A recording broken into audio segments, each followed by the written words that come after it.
back to this Wonder Ventures, where we try to figure out the wonders all around.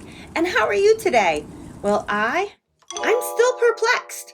That means I'm still puzzled about something, or as usual, I'm wondering about something. Before we get started, here's a message for teachers, parents, and you. Be sure to stop the videos often to give yourself time to think, discuss, share, and think some more. Feel free to stop often and rewind any of the videos. Also, be sure to check out easystem.com for more teaching and learning ideas for this wonder venture. Well, I've been wondering about how animals survive during the cold winter months, especially since we've been having a very cold and snowy February. When we were together last time, we were comparing how a bear and a turtle deal with cold temperatures. Do you remember how they did that? By hibernating. First, we classified animals into different vertebrate groups. Do you remember that?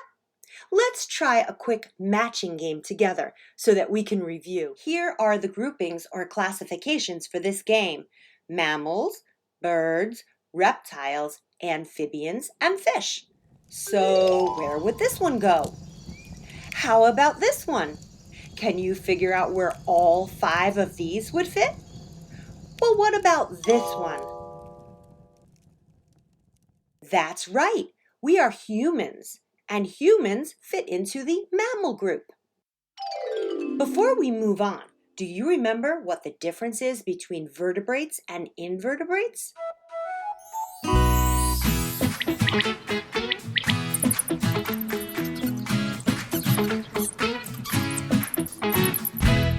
Yes, invertebrates lack a backbone, and vertebrates have a backbone. Here are a few animals showing their backbones. Yes, it's true. They aren't all the same, but they all do have backbones. For today, I'd like to take a closer look at some animals that do not hibernate. Instead, they stay active all year long. Do you remember the list of neighborhood animals? Okay. Which ones of these do you think might be active all winter long? I agree. Deer, squirrels, woodpecker, hawk, duck, and sparrow. These are all mammals and birds. Yes, I also agree. Fish, like the catfish and the minnow, may also be active, but we will take a look at them during another episode. Let's consider the squirrel and the duck for this investigation. I know that squirrels are active in the winter because sometimes I see them running on top of the snow or climbing trees. They're outside even on the worst weather days. But how do they protect themselves from the cold? What special features or behaviors do they have? That's right.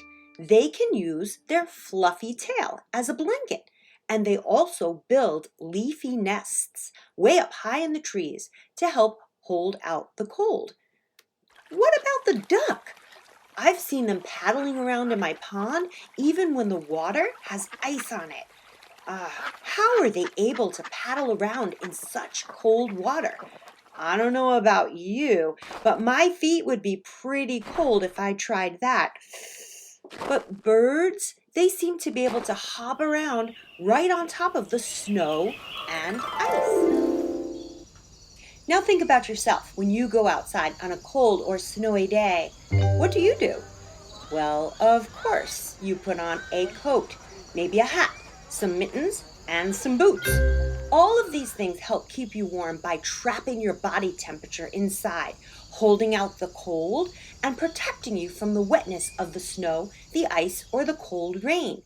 The squirrel doesn't wear a coat or a hat, but with their furry bodies and their fluffy tail to wrap around or cover their body, they can keep themselves warm. I even noticed something, that on the colder days, the squirrels look the fluffiest. They fluff up their fur and they use their tail just like a blanket. Now, let's look at a duck's foot. And let's really look at a duck's foot. Birds' feet are pretty scaly on the outside, but it's the inside that really helps keep out the cold. Just like you have veins and arteries, you can see them in your wrist or in your hand or even on your foot. You can see where the blood is being carried to your hands and to your feet. But in the duck's foot, the veins and arteries are designed to allow the feet to get just enough blood flow to avoid frostbite or freezing. Well, I've never asked a duck if their feet were cold. Hey duck, are your feet cold? You just quack me up. Quack, quack, quack. The duck's feet are also waterproof, meaning that they do not allow the water or wetness to enter the feet. Imagine your feet after you've spent some time in the bathtub or swimming. They look kind of wrinkly and soggy. Ducks may also protect their feet by either sitting on them, pulling them up near their warm body, or by standing on one foot at a time. I know that sometimes when my feet get cold, that's exactly what I do. Now, it's time for some engineering. Let's engineer a body covering for an animal that will keep it dry and help keep it warm. For this activity, you're going to need to get creative with the construction items. You may want to use maybe paper, plastic wrap, fabric, glue, maybe some leftover packaging material, food containers, or wrappers. You need to create a small protective covering that will keep your hand dry and warm. To test your design, you will place the covering over your hand and then place an ice cube on top of that covering.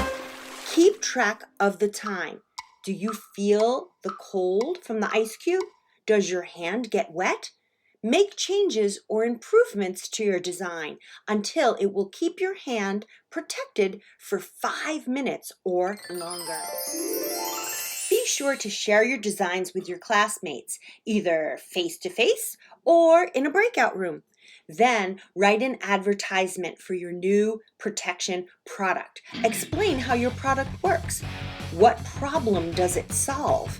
Why should people buy your product? Be sure to draw a picture of your product and include data from your testing. Real-world science connection. Scientists are always looking for new materials to help in retaining heat or protecting from water or moisture. Think about how your designs could improve coats, hats, or gloves. To solve these problems, you need to think like a materials scientist or engineer, examining the properties of materials and how they react with heat, cold, and liquids. Well, that's all the time we have today for this Wonder Ventures.